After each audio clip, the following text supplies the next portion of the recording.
eza na bainfection mosusu tobenga yango streptocoque wana eza très fort so ozwi yango omela bakisi nyonso esimba te omeli kisi boye esimbi esali neti kosila ezongeli esali neti kosila ezongeli yo lobi te mais ngai nasala su ekobo te ndenge nini microbe na ngai esilaka te ebele bapozanga baquestion madame Laurence mais ngai nasala su ekobo te mais microbe na ngai chaque examen nazala microbe ezala kaka me bakisi nalembi yango ya modele nyonso na meli microbe na ngai esilaka te omeli kisi moko très inférieur par rapport ya capacité ya bagerme pathogène oza nango raison par laquelle tosala plante MTH plante antiseptique mpona koconvaincre la capacité ya microbe ya makasi wana streptocoque ebongo syphilis sozi yango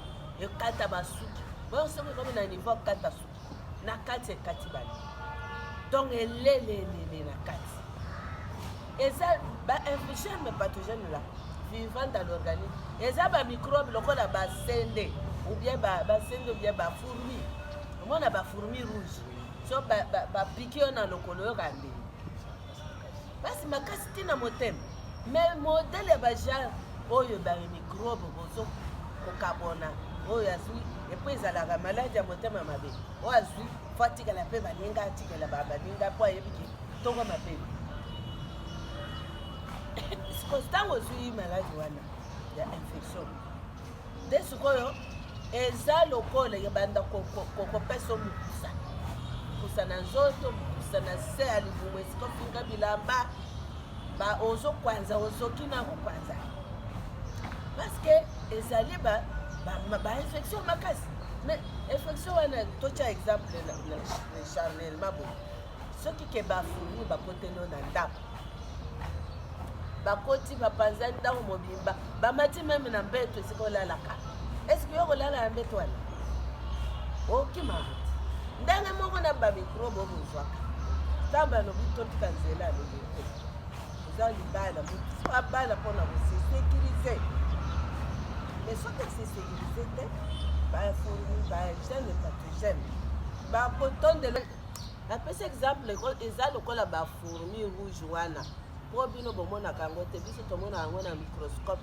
eza neti bafourmi rouge mais yo komona yango na miso temi ezosala bamanifestation na nzoto neti bavirus de champignon virus de champignon wana eza makasi ezolia yo na ndenge ya katikati kuna ozotikala déséquilibré mais yo ozomona yo kaka ozotambola et en plus ozocontinue na infidélité alors l'infidélité eza na baconséquence ebele surtout bainfection microbe maladie sexuellement transmissible ebele bamarie batamboli mingi na bainfection wana bazwa solution te kasi ya une plante antiseptique ya herbo santé wana esilisa tembe ya infection ata elala bambula ata omelelango bakisi olemba mais wana okomelango kaka 12 jours 12 jours c'est fini premier jour ozoya mpe oza na bonisi na yo topesi yo traitement gratuit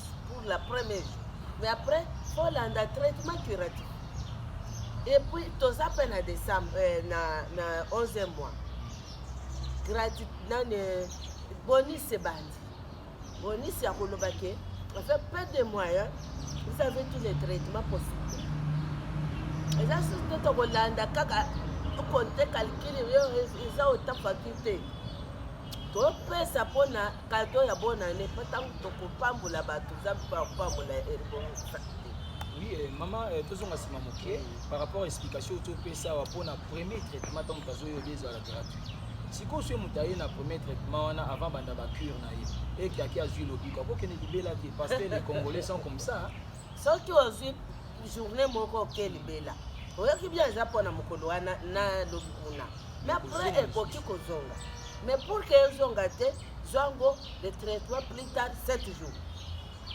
parce que ya biso batraitement ezali curatif 7 jours ya chaque maladie a ses jours de traitement botuninga quelles maladies sont traitées à l'herbopharm maladie nyonso yaka nango sans compter les noms Pourquoi j'ai dit ça? Ne s'étonnez pas. Je dis que yende ayebi nyonso mais herbo pharma ezali herbo sali ezali pe herbo pharmalola ezotraite bamaladie déclarée incurable. Les deux ezokotraite bamaladie oyo tambola nango ozwa solution te okozwa yango na herbo sali ezotraite bamaladie moko ezanga kombo totraite yango deja na herbo sali ezanga kombo moto ayebwa azokoka koloba te na baexamen nyonso négatif mais ya azokaki azobela herbo sali atraite bamaladie ya ndenge wana mpona baproblème ya infection mpona koshite nango eza bote conséquence ya kohéberge bamicrobe tolobi mpona bamarie ebongo bacélibataire bamarie kutu aza na marie me aza na basystème ebele ya ndenge ya kojongle mpo ye azala toujours koankese bainfection par exemple mais wana tolobi en général ya bamarie mosusu oyo baza kose respecte bamosusu ata bali akozala kaka ya caractère na ye ya liboso wana botala conséquence yango wana mais bacélibataire oyeba ke les germes pathogènes tue parce que ekokota na makila ekokokota bachau de pisse chau de pisse ezalaka babibon tolobi chau de pisse bacille de coque conocoxie donc eza ebele bainfection légère na infection grave ezali mais ezaka na plante moko esilisa temba biloko wana mpe okozongela yango te soki olia yaka na mwasi yaka na mobali po tosokola biloko wana epersiste na nzoto te parce que soki bobombi bainfection boza na yango conséquence ezali ekoboma baanticorps na nzoto na ntango ebomeli anticorps donc okozala déséquilibré or anticorps nde esalaka motu okobela ata amelikisi te malade esili yango mais soki ka anticorps na yo babomi yango na microbe o banomela tala bakisi ebele bo malade esili parce que eloko ekosala face na nzoto na yo eza juste microbe elia alors mth oyo ya biso ezosilisa microbe ezongisi na anticorps. Voilà pourquoi il faut. Oui, merci beaucoup maman Nayo. Je pense que bandeko baza vraiment direct bazolanda yo na ba détails sur le pesa ba maladie pe ndenge nini lobi ko yaka na centre herbo pharma. Oui, tokota sikoyo na lisolo ya stérilité. Lelo tomoni stérilité kaboli ba mabala et panzi ba tebele parce que le fruit du mariage c'est les enfants. Mais ce que osuli na kati ya libala mwana za te bato babota à quoi bon mingi tolobaki no te totia eliki ya nzambe akopesa oui bien sûr c'est vrai mais santé mpe so ezodérange moi mpe mwana ya aza te beta biso na lisolo basymptôme nango et puis conséquence ezalaka nini soki moto anéglige stérilité na ye ntina tangi. Ok, merci journaliste.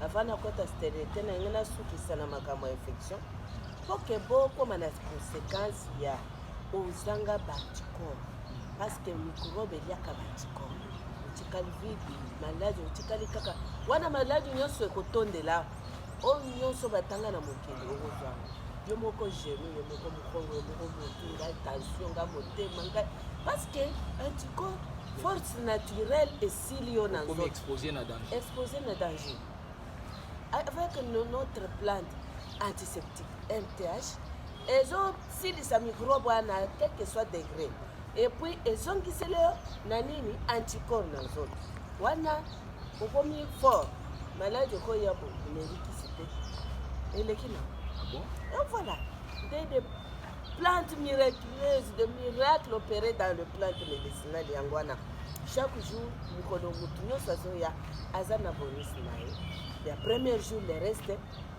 azwi traitement et puis bakozongiseli yo banticorps wana na plante wana et dans combien de jours?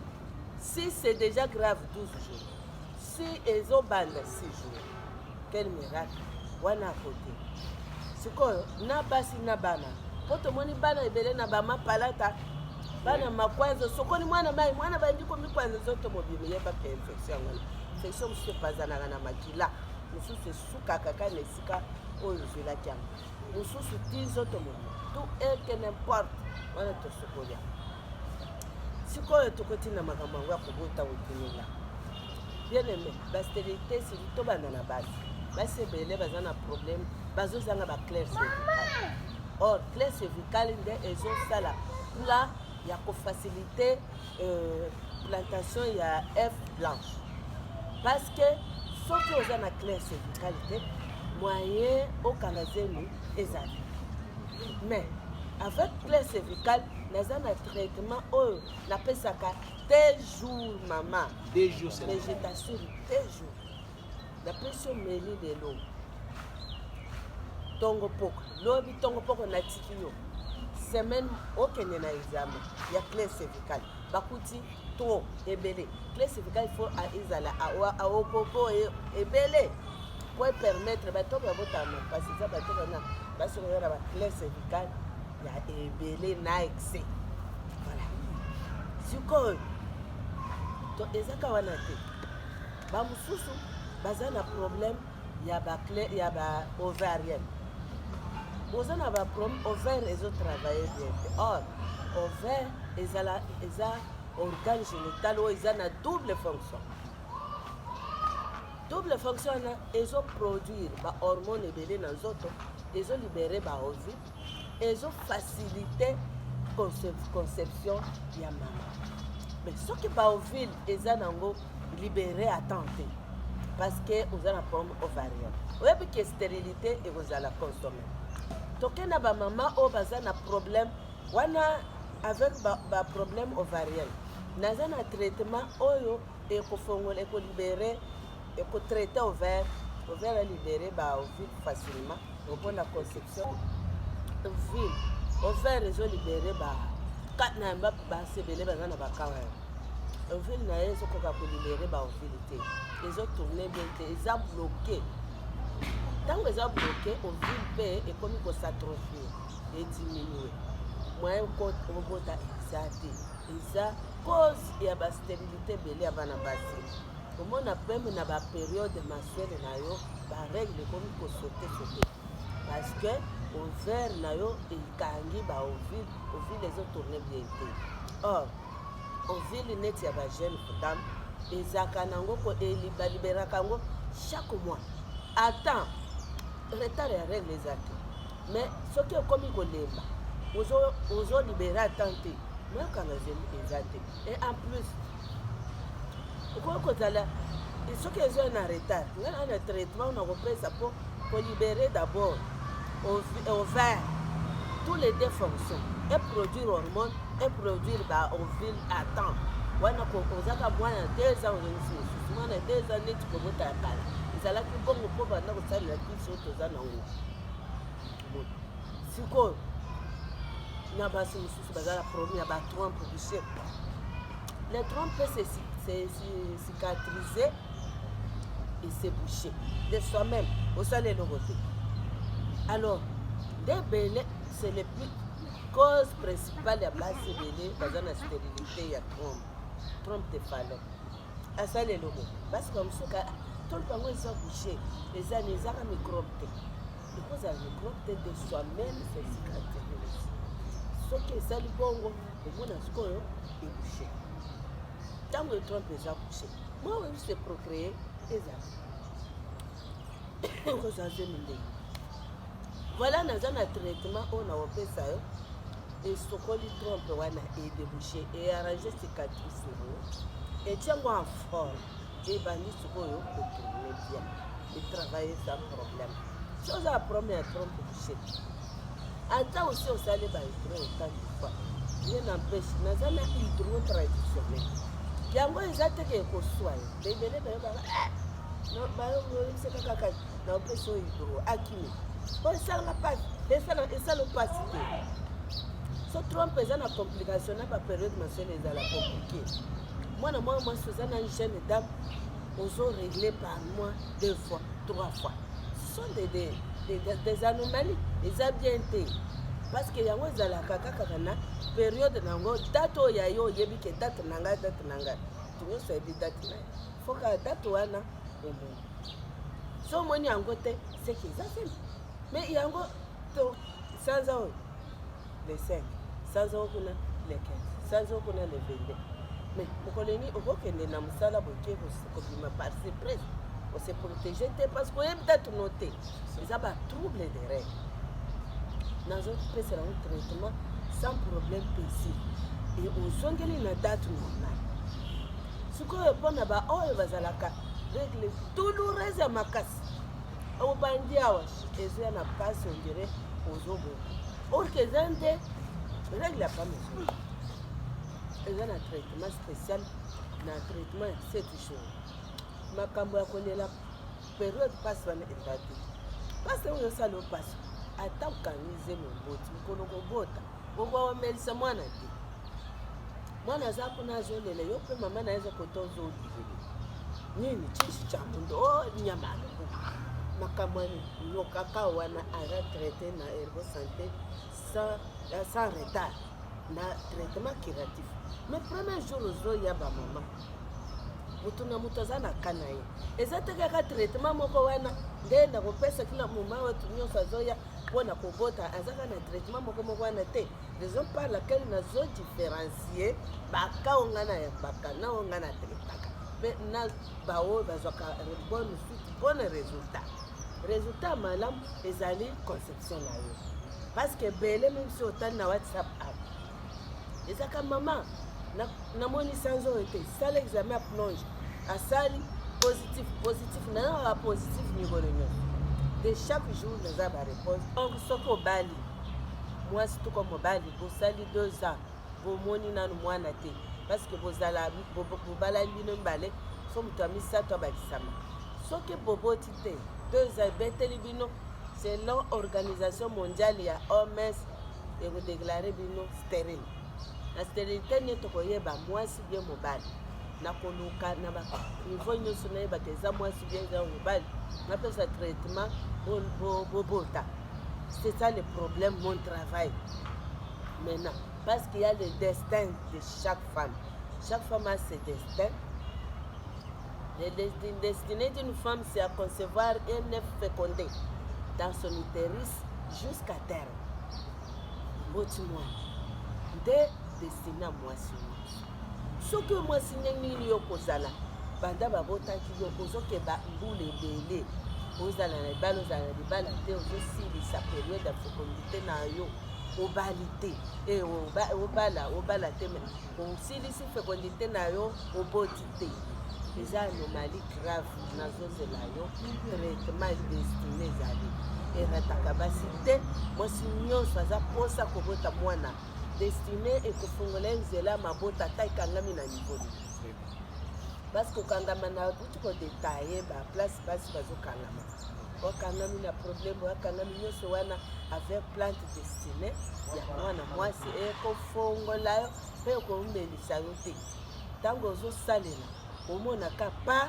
miracle ebele bakamwaka azonga na ye ka komeka na meka babisiki ebele esimbaka te kasi yo ozwa esimbaka te ovandi ozozela ya kozwa plante destinée olekisa ta nopamba te bana bazali avenir ata bota ebele balobaka te nani yango bota bana ebele te vi eza mpasi nsima azwi bamoyen aza na bana te akomi koadopte bana ya baninga moni atondisi omwana tata mwasi omwana ya boye omwana ya boye yo bota ya yo moko akobenga mama akobota mpe bana akobenga koko bakoloba te no eza koko mais tata aza yaya mama aza non direct tala mpe makila na yo omoni plante destinée eye mwasi nyonso oyo moni pasi esika ozali so moni pasi ekoki parce que oyebaki ke plante destinée eye te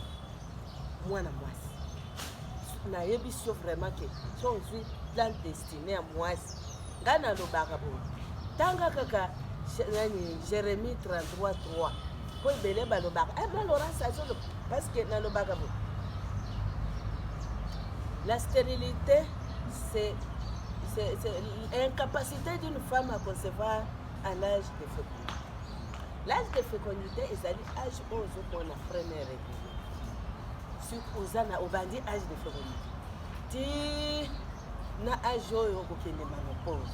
Si on a une ménopause, fécondité c'est nini et sili.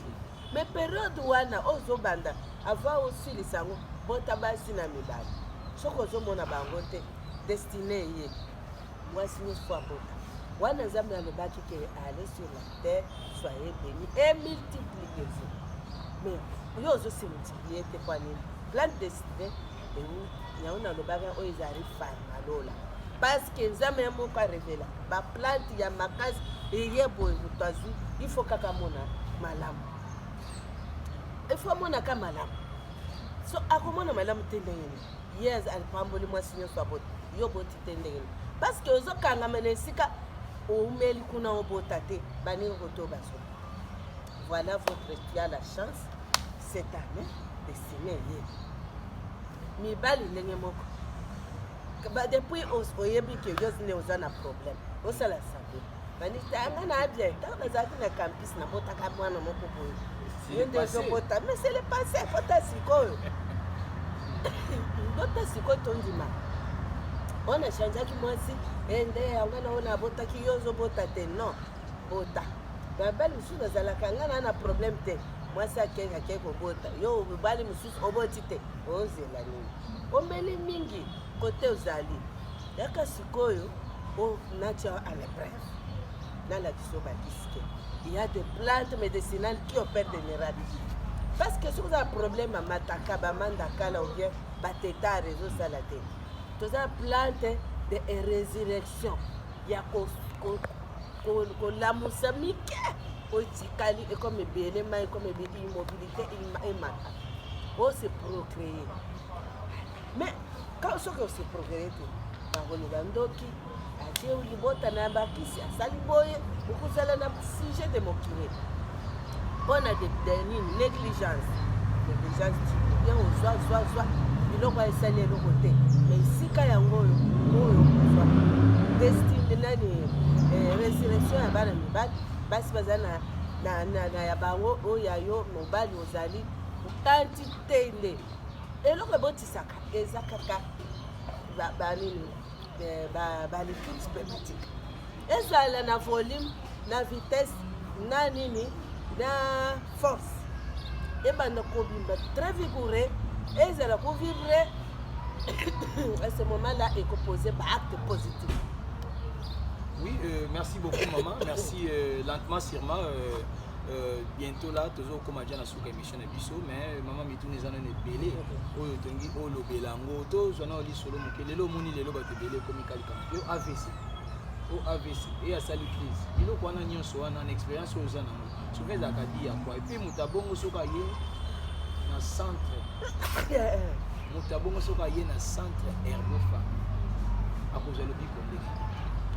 AVC utaka na makambo ya hypertension. Donc makile totamula mbavu. Vitesse ya makila, mususu makile tamula malema. Mais mususu ba AVC mususu ya ka 100 kg za même hypertendu. Wana ya ba problème. Ezana traitement na lobi Herbo Pharma, Herbo Santé Pharma lolo. Ata ozwi yango ndenge nini kosila na ba plante tozana ngo ya paralysé. Par exemple, bateau va souffrir avec des simples hémorroïdes. Hémorroïdes nangai, hémorroïdes de pessimisme, faiblesse, yanda, pessimisme, maman faiblesse, nanda. Et comme il t'a besoin nanda, maman dans le salon, papa le champ. Quoi n'in hémorroïde de caboliba. Et puis si papa va se tenir physique, n'a se tenir sexuel. Or, nazana va plat qui se moque et pèse sa force. Force ya makas. Ma force. Et ça plante. Il y a pas de mébali. Oh, il y a Kalababanda qui chaque matin. Avalia, Amélie, mon Achemola, Amela, Tongopo. Si jusqu'à 80 ans, 100 ans, avant vous déclarer faiblesse sexuelle. Et puis, papa, vous en avez à l'âge, il y a moins de 50 ans. Et comme vous avez dit, vous avez un amortissement. Voilà. Traitement ya force ezali omeli opakoli na tata wana donc yo moko okozala nini ebele parce que okobanda se fatiguer te. Bon, ça c'est pour les hémorroïdes. Hémorroïdes eza na banini na bafe ya mabe. Quelles sont les causes des hémorroïdes? Et ce sont des causes sédentaires, les principales causes connues des hémorroïdes. Na cause rétite, na cause ya ba obscure. Et ça la kanini et bukaka mukongo passe eloko ya liboso. Douleur lombaire insupportable. Hémorroïdes eza 9 sortes. Na 9 sortes wana nga na ngo ko se dévoiler te ebele bakoyiba ngo. Comment? Mais eza 9 sortes. Soko ye il faut passer na examen hémorroïde. Et puis chaque fois que vous y a yebaki promotion ezali et puis cadeau na premier jour ya bonus ezali.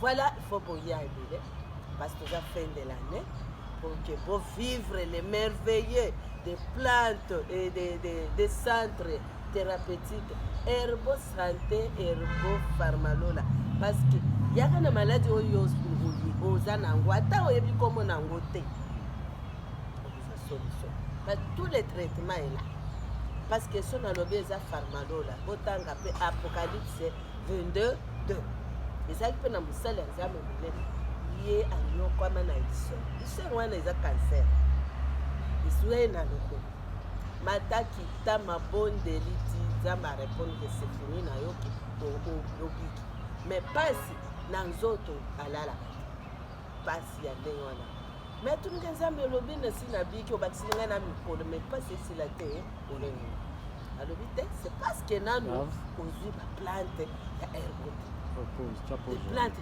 Herbo, cela veut dire herbe, plante. Mais comment yo koyebisa nga cancer? Nous salons ensemble abiki parce que Nzambe a ordonné à ce traitement herbo pour abiki ça. Il sert voilà. Réplica à police. Mais lelo, vous souffrir d'un simple hémorroïde. Combien de maisons que tu as fréquentées sans solution? Mais parce que vous n'êtes pas informé. Je vous informe que Herbo Pharma a un traitement des hémorroïdes sans concurrent et puis un traitement au tobakisi kangau sezaki. Tout ça la kangau te, tout ça la ka mundonga te, tout ça la ka manga te, tout ça la ka bavix te, tout ça. Donc il y a un traitement spécial il y a herbe. La pharmacologie. Mais canal. À base de plantes médicinales, des spécialités de plantes. Parce qu'il y a des plantes qui ne guérissent pas et des plantes qui guérissent. Il y a des plantes qui peuvent vous calmer et non traiter. Maintenant, j'ai un traitement d'hémorroïdes qui traite, qui termine l'hémorroïde, quel que soit que. Et ça, bah, gonflement anal, et puis mitou 5, 6. Otatangote. Opakatanga hémorroïde à on a les temps, okata 2 et kobima 4. Bakatate. Tranglement d'hémorroïde prolapsis. Et comme on trangle on a le coup. On comme une faiblesse en dab, aux autres na le sous mamate. Parce que et pour qui on compte. Or que la force d'un homme c'est la voie anale.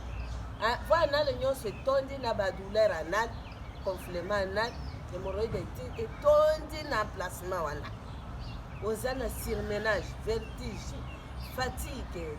Aux âges sous le parce que hémorroïde et qu'on vend dans les sika bavanda. Voilà traitement spécial. Quand on appelle ce traitement on a hémorroïde et si c'est hémorroïde ils ont c'est le makasi il y a beaucoup de qui a autres moi na mobile pour commis le cola faire des minimum faire ba o ba benga ferron ba o ba tonginda ba ya ba faire forgeron ou bien... Non, béton de fer quoi. Ah ok. Barre de fer. Barre de fer du tout. Barre de fer. Alors pourquoi? Traitement hémorroïde, ils ont ça moi mobile le cola, béton de fer. Ok. Donc aux ala toujours bongo et quand on l'a acheté et belé ballon lemba parce que bazos va un traitement très inférieur par rapport à l'hémorroïde. Ouais, parce que quand elle est hémorroïde, le bika hémorroïde, so quand des ali, muchopo et bima. Tant muchopo et bima, ça y est, les toilettes. Et comme danger, parce que tant aux autres, musapi, et ils ont simba, et puis ça va tomber, et simba mbongo, aux autres, ils sont en haut, et muchopo na kati ya bima. On vous a déjà infecté na kati. Donc il faut voir des spécialistes, c'est santé. Ok, merci beaucoup maman. Merci lentement sûrement. Nous sommes déjà presque à la fin de notre émission. Maman, avant tout, moi, mutuna moko ya suka po malade déjà no ebele tan sungu ngani tu sa biso défaut. Et ça biso non ba adresse. Faut ba contact. Faut ebele ba vendre ba mon numéro de téléphone mais place ni ba ko zo. Là la zone alimenter salon au quartier de Bonhomme pembeni ya Régie des eaux na église ya Babranamis na église de Charité. Je suis entouré avec les deux églises. Église de Charité, église ya Shekina, na Régie. Nazaka na boulevard. Mon immeuble de 3 niveaux, naza na arrêt de chaussée. Wana côté Manji. Côté Manji. Naza na Victoire, na entrée Kauka numéro 1. Naza na Brazzaville. Naza na Brazzaville, donc Ribomi Taba numéro 1, na katia marché Mongali. Bana ya Angola, nazali na Palanga, Rue 1, Nazakuna, donc Naza partout, les fautes du temps. Yo lobi, tokomi ko chiter maintenant, si ba maladie parce que na ramasser, oui. Pour ba sous peut pas se retrouver. Oui, maman, avec le peu de minutes de Sikali, aux enfants, c'est pas obéi. Parce que nous avons expliqué que chaque maladie avait ses détails. Voilà. Mais c'est des fautes du temps. Nous avons détaillé même les bateaux qui sont hernie. Hernie informatique, hernie inquinale, hernie, les aïbélés, scrotales, les fautes du temps. Et ça a un traitement sans opération chirurgicale. On les lit et c'est. Mais même les bateaux, ils souffrent. Myome de l'utérus est différent d'un fibrome. Fibrome est un takaba noyau belé na libo. Avim sa libo monoki. Mais myome avim sa libo monoki te. Et je malem mais il faut que moi mon nez nous vanille. Bah belé bah alors opéra kabango ici. Et parfois faut que opérer aussi. Ce n'est pas pour dire que c'est fini. Faites tout pour concevoir. Il faut concevoir. Et ça, nous passe par ce qui m'a aidé et potage. Tout, là, ce qu'on a un traitement traditionnel. N'a pas fait ce traitement, au canina, il y a des malamoko, au canio, pour taper les ongles à discuter. Mais, pour si la raté myome, et vous savez, il y a un traitement à myome, exemple. Si on appelle sur le bali comme là, si on parle de période okomona ezobima myome wana okomona ezobima na miso parce que bolobaka eza makasi parce que etie misisa na kati ya iteris ekangami nde monaka bato basimaginaka esikoyo ekosila ndenge epesaka batrouble mensuel okoki kosenye 3 mois 4 mois okomi pale okomi pale lokola moto osili makila parce que eza batrouble ya myome mosusu akosala ya ménorrhée amonaka lisusu période mensuelle terrible elimwe likolo ya myome evimi ou bien fibrome ce sont des complications de myome omona tru ozosala baconstipation oza lokola moto aza na zemi bamanifestation neti zemi batension epai parce que ohéberge corps étranger na kati mais nayebi so information ke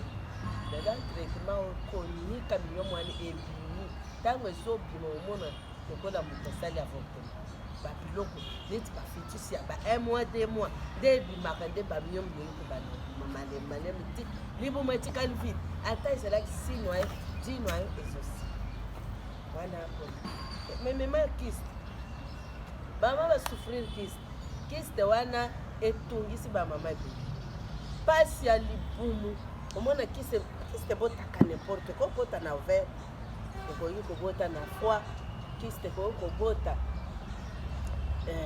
esika nyonso mais epesaka pasi makasi mwana me bana mike bazoopere bango kiste myome oyo myome ezalaki motu po oyoka ye eza na myome ifo azala 45 50 lelo na bajeune ya ba 38 ans baza na myome Mais naza na traitement sans opération esilili bomotikali plat tiana bisapilo wala tomasi wana tozoleka mbango mais numéro eza affiché adresse ezali affiché mpona information plus de bato basouffrir na endométriose bamakambo ebele stérilité cervicale donc nasi nalobi mais nani rein ebele balingaka kaka rein bakesoigne ye na bamboka mipa mais les reins se traite ici à l'herbe. Ah bon? Ah oui, rein ezofiltre makila rein ezofiltre masuba tout eza ne vie ya rein mais soki ezosala surtout ya makolo vimbi ya baninga capillaire bakambo kirikiri to achange naza na traitement très efficace na traité ya bato ebele rein bareculer na problème ya diabète bayebisi yo kolanda makambo ya bato te bato balingaka ke moto wana abika te basi diabète ekosila te na herbo pharma diabète ezosila mpo na minute explication ntango okokoma sur place tokota na explication na yo bana ss po néglige bango te traitement ya bana ss eza ya komatisaka makila te ezali mpo makila evanda libela ezala fièvre moke chite te ezala stable pour du bon azala oyo bana nyonso traitement ya komela na régime na ye ya kolia na kisi oyo obanda kosukola nango ye nzoto ekotaka mpe na po mpe ekosila d'office toza mpe na traitement ya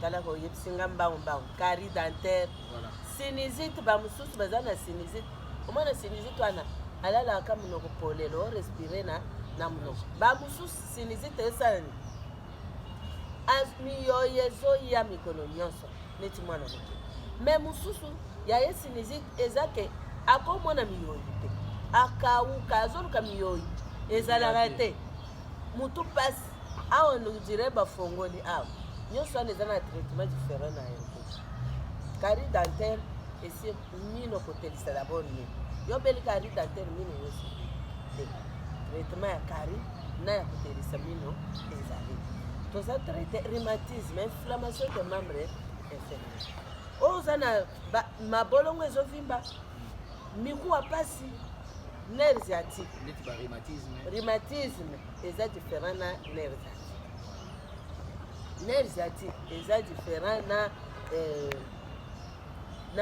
na nini nerf sciatique esala ekangaka mingi mokongo badouleur osese nyonso douleur osese nyonso eza na traitement nango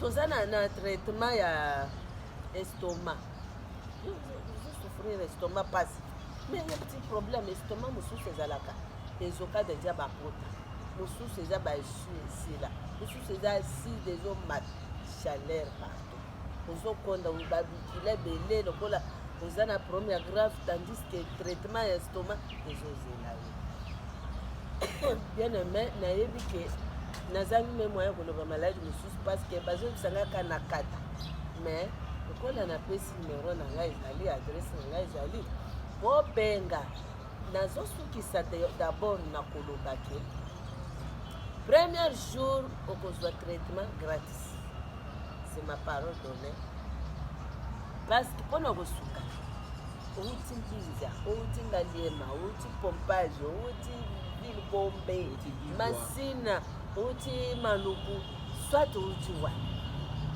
nde na koyamba yo nanu napesi yo monte après examen sauf osomba fiche no osali mpe examen na après napesi yo mo gratité na yo premier jour après osombi oyo okokobanda komela mpona traitement curatif na yo bonus ya fin d'année mpe ebakisa yoka na biloko mibale wa na bonus ya fin de l'année na gratuité à premier jour. Non, vous êtes gâtés.